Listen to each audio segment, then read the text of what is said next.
With Blue Link Plus, you can access your Hyundai Tucson Limited remotely. Doors unlocked, temperature set, lost car found. There it is. Get complimentary class-leading Blue Link Plus. Call 562-314-4603 for complete details. If you're in the market for investment-worthy bags, watches, and fine jewelry, Rebag is the answer. Rebag is a luxury resale marketplace where each piece is carefully vetted and verified by experts to ensure quality and authenticity. If you're in the market, use Rebag to buy and sell finds from the world's top brands, including Hermes, Chanel, and Cartier. Head to Rebag.com to get 10% off your first purchase with code REBAG10. Shop today at Rebag.com. That's REBAG.com. And use promo code REBAG10 for 10% off your first purchase. I'm Tim Fitzgerald at GoPowerCat.com. And I'm Michael Swain of Fog.net. This is a replay of WIBW show The Drive. Here's this week's episode on the 24/7 Sports Podcast Network. Good evening, Wildcat and Jayhawk fans, and welcome to The Drive, sponsored by Briggs Auto Group. I'm Tim Fitzgerald at GoPowerCat.com. The man across the studio is, of course, Michael Swain of Fog.net, who did an outstanding job filling in as host last week. Fitz, I'm just happy you're alive and you made it back here and you weren't captured by the mob in Las Vegas. I did have some incidents, but that's a whole nother show. You can interact with us on social media at Facebook.com/The Drive Show, on Twitter at The Drive 13, and of course, answer our weekly poll question and make your game predictions on our Twitter page. And remember, if you ever miss an episode of The Drive, you can listen to an audio-only version of that show. What am I saying, Michael? I'm totally lost. Appearing each Monday morning in the form of a podcast at GoPowerCat.com and Fog.net. I'm back, but only sort of. We will start things off with our 2-minute drill. This first segment of the 2-minute drill is sponsored by Vanderbilt's Your Work Boot Center. Michael, help me. I think I'm looking at the right spot. Fitz, Kansas State bounced back from its third loss, just like it did the first two, with a convincing victory. How did the Wildcats beat the Bears of Baylor 59-25? Dude, it was ugly. It was ugly. And actually, Baylor came out like they were ready to play. They scored on their first possession, and K-State got the ball back and scored again. So they're at 14-7 on the second possession. They forced a fumble, and it was a scoop and score for Des Purnell out of Topeka. And at 21-7, then it all started to kind of unravel on the Bears. They just can't put together enough good football to be effective in a game, and head coach Dave Aranda knows it. They were horribly overmatched by K-State, but I'm just impressed with how well K-State plays at home. They've scored more than 40 points in every home game this season. It's been really impressive how good they are at the Bill. And the defense really picked it up this game. Even though you see the 25 points, they really did pressure and do a good job against the Baylor offense that has a very good quarterback in Blake Shapen. I mean, he's just outstanding. But there was 2 scores in this game by the K-State defense, a pick 6 later in the game, and the Baylor special teams muffed a snap on a punt. It led to another possession where the Cats hit the 2. And it was just really an impressive all-around performance for K-State. With the exception of the return units and coverage units for K-State, they still kind of struggle, which is an area that they have to be worried about going forward with some of these opponents they're going to see. But K-State played an outstanding game, and it was fueled by Will Howard, and we'll get to him in the second portion of this show. And Will threw 3 touchdown passes and set a new school record for career touchdown passes in this game, and it really shows his persistence. But they kind of pulled it all out. I mean, they eventually put Avery Johnson in, and Garrett Oakley, one of their young tight ends who will take over for Ben Sennett in many ways next year, scored the final touchdown of the game. 59 points against a Big 12 opponent is impressive. It's not easy to do, and it just shows how potent this K-State offense can be when they get some help. From the defense and special teams, this team can really play some football, and they did on Saturday. Yeah, Fitz, the thing that impresses me most is the fact that I think throughout this season, right, K-State has not played with its food. When it's played inferior opponents, it has jumped out to early leads, pulled away, and kept it that way. And look, Baylor's not very good, but also, like you said, Fitz, putting up 59 points in a Big 12 game is really impressive. Yeah, they've just knocked out opponents at home and just moved on to the next week.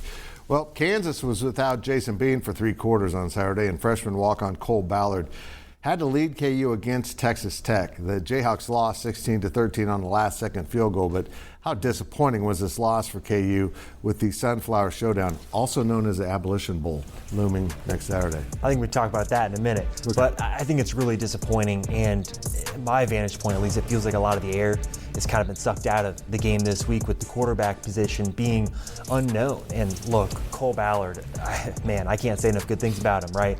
He arrived at Kansas in June as a walk-on and earned the third-string role, beat out a scholarship player who's been on campus for a few years, and when Jason Bean went down, it took Ballard some time to get back in the game, but in the second half, he made some good throws, made some good plays with his legs, and had KU in a position to win this game. And look, I think for me, the most disappointing aspect of this is that you got the good game from the defense, right? You look at the slow start KU had as a team, giving the defense short fields to work with, that's really hard to manage. And they gave up 10 points on the first 2 drives.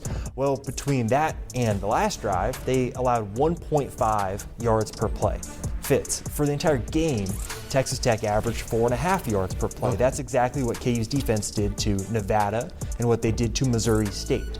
So all of a sudden you're looking at this contest and saying, well, KU at home limited an opposing team to 16 points, really limited what they could do offensively. And then you're looking at Kansas offense and saying, what did you get? And the answer is absolutely nothing. Now, obviously having your backup third-string quarterback, technically, be your backup on the day play, that's going to contribute to it. But I must say, Fitz, Cole Ballard's teammates did not help him out. 3 drops from one player, and then another play from Jared Casey where the ball was intercepted and taken from him. Not great plays that could have helped change the tide of this game. And then you go to the final drive where KU ended up tying the game with a field goal, and Devin Neal is asked to throw a pass. And it's just a weird play call in a weird moment, and I don't agree with it. I think your quarterback's got to need that point. Let Cole Ballard make a play or run an actual play. And then obviously in the end, the defense collapses, and now you're looking at a team that is banged up. You don't know what the quarterback situation is going to look like, and they're playing a K-State team that is firing on all cylinders. Yeah, first of all, I thought Ballard played outstanding considering the circumstances. That was really impressive. To get to your third quarterback and still be competitive in this conference, it says a lot about coaching. But also, what was up with that last play call? Put the ball in Devin Neal's hands, but not to throw it. I didn't get it at all, but credit Texas Tech. That was getting down the field in a hurry to get that last field goal up. It was a great Big 12 game. KU they're running out of quarterbacks. You can't run out of that. You got to have those. Not in this conference. In this conference. Well, thanks to Oklahoma State's loss at UCF, the race to the Big 12 championship game has become kind of confusing. So, Fitz, what is the most likely scenario here? Well, if you're in the Big 12 office, you are desperately hoping that it's just a head-to-head tie for second. Maybe Texas wins out, which they should, and then you've got 2 teams with 2 losses, and maybe they played each other. That's the best-case scenario. The worst-case scenario is you have a multiple team as 3 or more in that tie, and the tiebreakers get a lot more confusing because not everyone will have played everyone.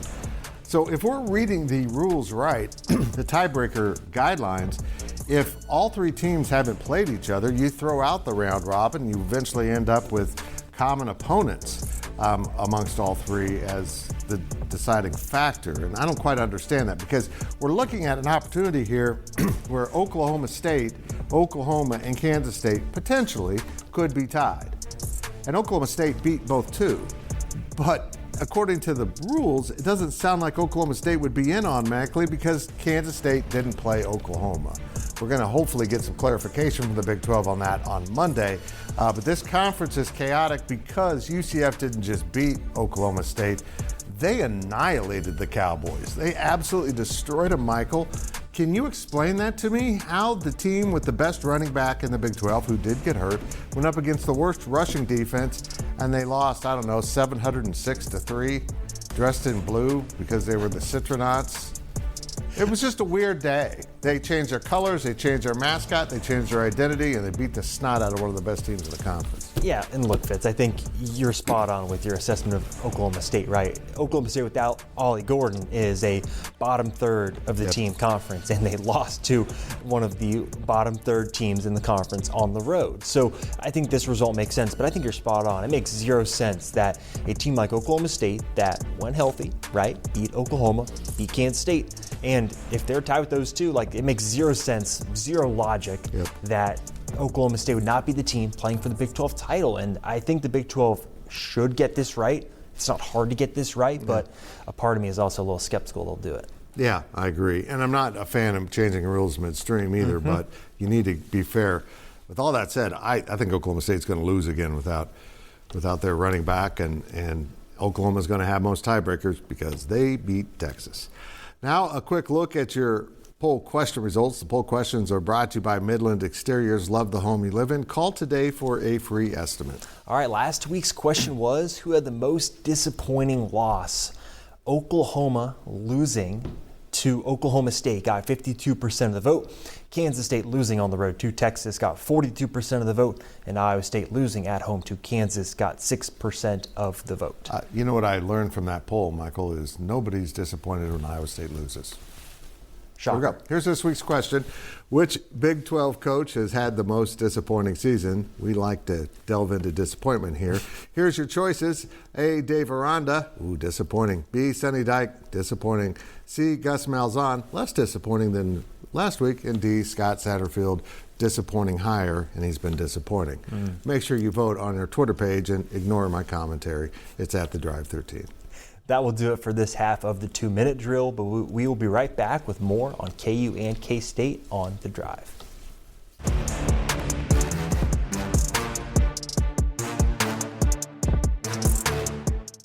With LinkedIn Jobs, we tap into a network of more than 1 billion professionals to help you find quality professionals quickly and easily for any role you need. Marketing wizards? Found them. Software engineers? Found. That project manager I could never seem to hire? And found. LinkedIn Jobs quickly matches your roles with candidates with the right skills and experience. In fact, 86% of small businesses get a qualified candidate within 24 hours. Post your first job for free and get started at linkedin.com/decide. That's linkedin.com/decide. Terms and conditions apply. Welcome back to The Drive, fueled by BriggsAuto.com. We're back, and we continue our weekly 2-minute drill. This segment of the 2-minute drill is sponsored by Copeland Insurance Agency, part of your community for more than 60 years. All right, Fitz, Will Howard threw 3 touchdown passes on Saturday, becoming K-State's career leader in touchdown passes. How will Wildcat fans remember Will Howard? It's been an interesting journey for Will. He came in as a true freshman out of Pennsylvania, not Big 12 ready, and yet because of the change in the coaching staff and everything going on, the depth hadn't been built up, and here the COVID year pops up, and he's thrown right into duty under Skylar Thompson, who gets hurt, and Will had to play a bunch in the COVID year and looked good at the start and slowly unraveled. But he had 8 touchdown passes that season, and that has come into play pretty big now. But, he backed up Skylar Thompson and continued to see time because Skylar was injured. Then last year, Adrian Martinez comes in and takes that starting job, and then he gets injured. And Will comes in and plays brilliant football for most of last year and gets them to the Big 12 title game where they win. And he was simply incredible. You move into this year, and he was having a pretty good season, but he hadn't played quite like he needed to play or wanted to play. And then he goes to Oklahoma State and really struggles. The entire team did. He had 3 interceptions. And then Avery Johnson shows up at Texas Tech the next week and runs for 5 touchdowns. And I'm telling you, right there, everything changed because the fans were ready to move on to Avery Johnson because he's going to be a brilliant quarterback, but he's still a true freshman. Will Howard saw that, and Will Howard fed into that and started lighting it up. He has thrown for 12 touchdowns with 1 interception since that debacle at Oklahoma State. And that 1 interception was last week 2 weeks ago against Texas. And that was a bobbled, weird ball that bounced around and ended up intercepted. That really wasn't his fault. It's pretty cool that he's now the career touchdown pass leader in K-State football history, passing Josh Freeman. But also, he's closing in on the single-season touchdown passing record held by El Roberson. He is at 21. El's record is 24, and with 2 full games to play, if he stays on this course, he'll own that record too. Pretty cool for a guy a lot of fans don't want to be a quarterback. It's an interesting situation. 100%, and right. I think you nailed it, Fitz. You got to give credit to him, not letting outside noise get to him, worry him, make him less confident. Like, you watch him play, and man, he looks really, really good every single game. Yep. The lesson is you can't control everything outside of the outside factors, but you can control you and how you handle things, and he's handled things brilliantly. Well, Jason Bean's status for Saturday's Sunflower Showdown is up in the air. If Cole Ballard has to start, does KU stand a chance against K-State? Michael, walk us through a path to victory for KU. Well, a 1% chance is still a chance, Fitz. It would be very unlikely. Look, Jason Bean, according to Lance Leipold, suffered a head injury on Saturday. And so I think if you know anything about concussions and the trend in the NFL this year, at least, no player has suffered a concussion and played the next week. I don't know if Jason Bean has a concussion, but a head injury is something that is going to be very hard to come back 6 days later. So this week it's going to be a question of, okay, is Cole Ballard the guy? And KU practiced on Sunday, which means Cole Ballard probably got the snaps, and they'll practice again on Tuesday and Wednesday as their big practice days. And so it's going to be about building a game plan for Cole Ballard. And what does that look like? Well, he doesn't necessarily have the strongest arm right now, but I think he showed some good touch on passes. And for me, I looked at Kansas State defensively and what they do. They do a really good job of creating pressure, right? If you watch K-State week in and week out, they blitz a lot. They're able to get quarterbacks off their rhythm. So the question is, how does Andy Kotelnicki get Cole Ballard into a position where that doesn't happen? I think it's a lot of quick passes. I think getting the running game going is going to be massive. We saw the difference between Jason Bean against Texas when he didn't have a week of prep, and then again, against UCF or Oklahoma or Iowa State. A different player. And so I think giving Cole Ballard a week of practice reps, maybe there's a way to get a game plan offensively, or maybe you are able to hit K-State for some big plays. I'm still not super convinced by K-State's secondary. I think KU's wide receivers against that secondary will be a really important matchup for this game on Saturday. Then you look at the defensive side of the ball for KU. You got to force Will Howard into mistakes, and it's kind of the unstoppable force meets an immovable object, right? Like you mentioned, Fitz, Will Howard has 1 interception in his last few games. Well, KU has forced 8 turnovers at home in their 5 games this season. They've done a very good job of taking the ball away from the opposition.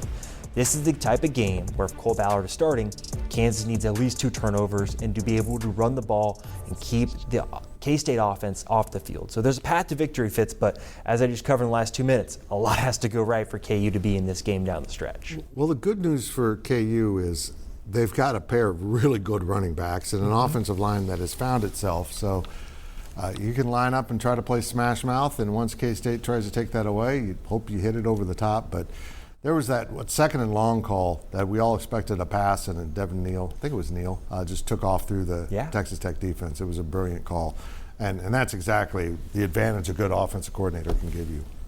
And now we step out of bounds, and Out of Bounds is brought to you by Dara's Corner Market. We love local, and we are local for you. All right, Fitz, let's go down south to Texas. Jimbo Fisher was fired by Texas A&M on Sunday morning, and he's owed a buyout of over $70 million. I'll say this to start. I'd love to be paid $70 million not to work. If someone wants to do that, I'm your man. Yep. But Fitz, how ridiculous are these buyout numbers getting? It's absurd. And here's the problem. We have too many athletics directors in college athletics who aren't seeing this as a business. And a major athletic department at the Power 5 level is a big business. And we're talking about budgets in excess of $100 million. And at A&M, it's probably closer to $200 million. But that contract from day one was a bad business move for Texas A&M. They paid the guy way too much. They could have found an equivalent coach for less. And now, because it didn't work, they're forever in a deficit that, I'm sorry, not even the SEC money can dig you out of. It's absurd, and anyone connected to offering and approving that contract should also be fired because it was reckless and careless and not looking out for the best interest of the business, which in this case was Texas A&M Athletics. It was just flippant, right? It's this guy has competed at the highest level. He hasn't really done it recently at Florida State, so let's go get him and pay him a lot. Like, what about the past 3 years before Jimbo Fisher left Florida State told you that this was the right guy? So I agree. I'm fascinated to see who they hire. I saw Chris Kleiman got floated as a name. Yeah, that, I can guarantee you that one's not happening. No one wants that NIL mess Jimbo's created down there, and it's a mess. Now let's hear from the fans. Our fan question is sponsored by Meadowlark. Retirement awaits in Manhattan, where you can live your way every day. Our fan question this week is this the year Kansas finally beats Kansas State? John in Lawrence wants to know. Porta Potty in Lawrence wants to know. What do you think? I love Jalen Daniels. I think he's a great quarterback. Then Jason Bean has started to play really good football. This is so unfortunate because finally we were going to have a really competitive game. Not that I'm saying this one won't be, but the chances are much lower. It stinks. I wanted this to be a really good game. I wanted K-State to win, don't get me wrong, but I wanted this to be the game it should be. Yeah, in terms of like even contests, right? Things were trending in the direction of Jason Bean starting. Both teams are healthy enough, right? KU's got some injuries they're dealing with, but like now that you're asking a freshman walk-on to play against K-State, like that's hard. And so I don't think this is the year. I think we're getting to that point now, Fitz, though, where I think year in and year out, this will be a very competitive game. Oh, the longer Lance Leipold stays, the more secure that program is. I loved his post-game comments that we're maybe skipping some steps, and he'll get that foundation in place. Totally. Well, remember to ask us your questions on our Facebook page and on Twitter at The Drive 13. When we return, we will look at our predictions here on The Drive.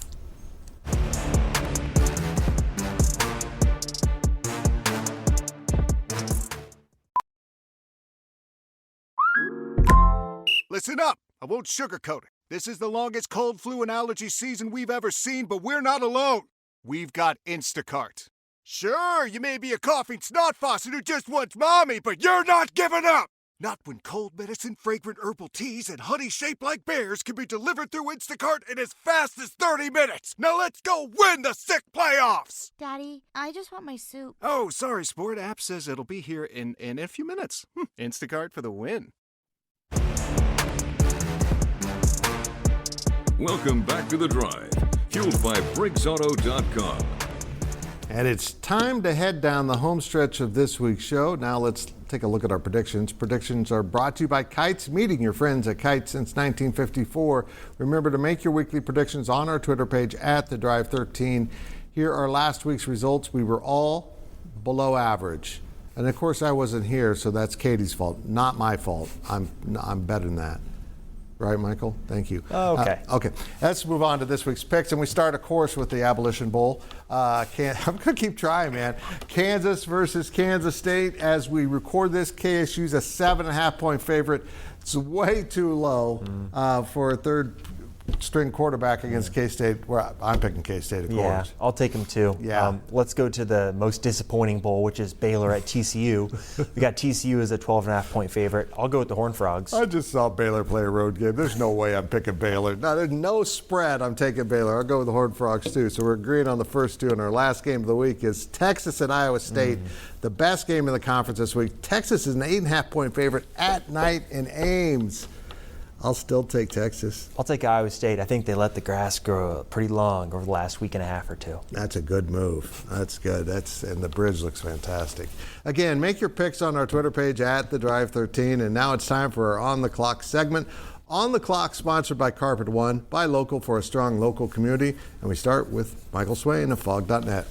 Fitz, I'll keep this one quick. A little salute to David Booth, Kansas Memorial Stadium. One more home game at the rundown stadium that I think a lot of Kansas fans are very excited to have new renovations. One more home game. I think one of my favorite memories is of last year when Kansas attained bowl eligibility for the first time in over a decade, tore down the goalpost stand in Potter Lake. I think the new stadium might be a little harder to get goalposts out of, but I think David Booth, Kansas Memorial Stadium, excited to see what it looks like when it's newly renovated in 2025. Stronger goalposts. That's always good for the next edition. Hey, Kansas State basketball's got a really interesting week. They play a really good at South Dakota State team on Monday night again in Bramlage Coliseum. Then they go to the Bahamas for two challenging games on Friday and Sunday. Wildcats haven't looked great. They have improved a little bit, but they've got a long ways to go. They will get there. I'm just not sure it'll be this week. And Naquan Tomlin, maybe he's nearing a return. We will see. And that's it for this week's edition of The Drive. We will see you next week right here and all week on social media.